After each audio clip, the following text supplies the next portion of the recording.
Hello students, how are you and how's your study going on? I hope that you all will be fine, staying home and doing your study at your home. On the behalf of Paramount Public School, today we are going to discuss the summary of our Flamingo book chapter named Indigo. So, are you ready to learn? Let's start with our topic. Indigo, written by Louis Fisher. Firstly, we will do the introduction. Firstly, I want to tell you what is the meaning of indigo. Indigo means the blue color which we applied on our white color clothes.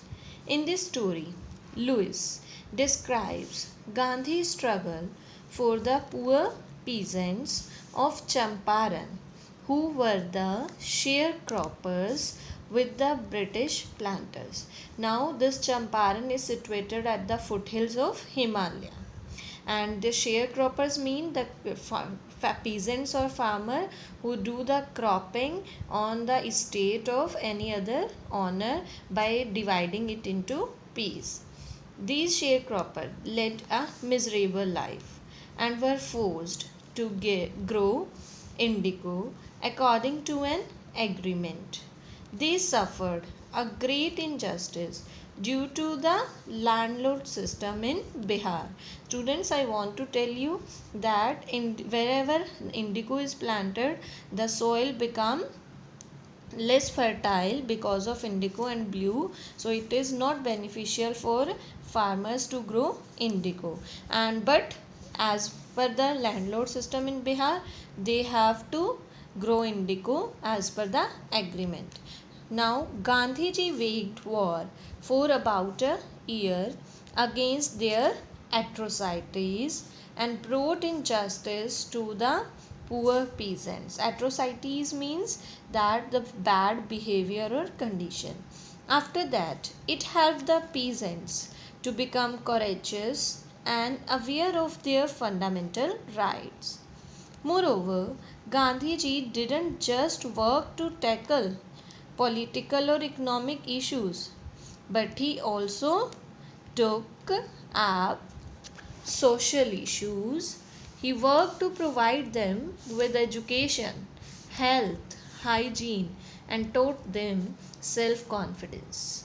Let's discuss the characters which are included in our chapter.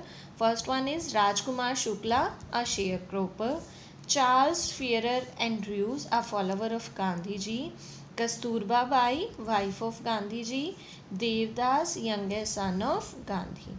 Let's discuss the summary. This story is set in 1960, where Gandhi steps to help a bunch of poor peasants from Champaran. It gives an account how he struggled to bring them justice and equality. Thus, it begins with most of the arable land of Champaran that divides into a large estate. Arable means fertile land.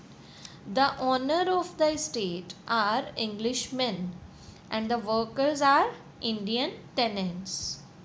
We learn that the chief commercial crop on this land is indigo. Moreover, we also see that the landlords compel all the tenants to plant 15% of their indigo and submit the whole harvest in the form of rent. The tenants are under a long-term agreement to do so. It means Englishmen who were the owner of the estates, they ordered the planters to plant 15% of indigo at their estate and submit this whole harvest as a rent, because indigo was demanded much more in England. However, Germany starts developing synthetic indigo. Synthetic indigo, the indigo that we are using today. Thus, the British do not require the indigo crop anymore. Thus, in order to release the poor peasants from their agreement of 15%, they start demanding compensation. While some of the uneducated peasants agrees on this, and the other didn't agree. Thus, we notice that one of the sharecroppers, Rajkumar Shukla, arranged for a meeting with Gandhi.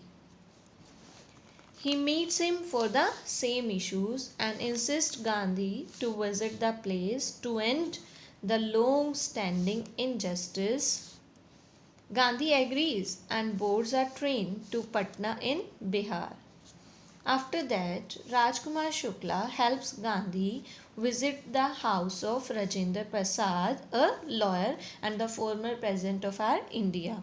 As Gandhi dresses simply, the servants thought of him to be a poor peasant. So that's why Gandhiji was not allowed to get inside the house. He had to stay in the corridor of the house. Thus, Gandhi planned before trying to get the peasants any justice. It is because the British government are punishing anyone who is keeping national leaders or protesters. So Gandhiji was also a national leader. Thus, when Gandhi arrived in the place, the news of his arrival and mission spread across the town like wildfire. This resulted in a lot of lawyers and peasant groups pouring in large numbers in his support. Consequently, the lawyers did accept that the charges are quite high and too unreasonable for a poor peasant. When Gandhi discussed them and for their betrayal with poor peasants, that they are taking very high fees of peasants while taking their court cases. So the lawyers also admitted this fact and they feel guilty here. However, Gandhi was criticizing them for collecting huge fees from the sharecroppers. He was emphasizing on counseling as this will provide the peasants with confidence to fight fear. Thus, he manages to get justice after a year-long fight for the peasants, and this was that the landowners discussed to give them 25% of their remuneration, and lest in 2 years the whole planters or estates workers stopped working and the Englishmen left their land. He has also arranged for the education, health and hygiene for the families of the poor peasants. Finally, he teaches them a lesson of self-sufficiency and self-confidence. In reading, chapter is so much large and number of incidents are taken in the chapter. So read the chapter from the book also. So come to the conclusion. To sum up Indigo summary, we learn how Gandhiji didn't merely help in freeing India but was always working for the betterment of his countrymen from the very start. These are the words of vocabulary. Atrocity, an extremely wicked or cruel act, typically one involving physical violence or injury. Arable, used or suitable for growing crops.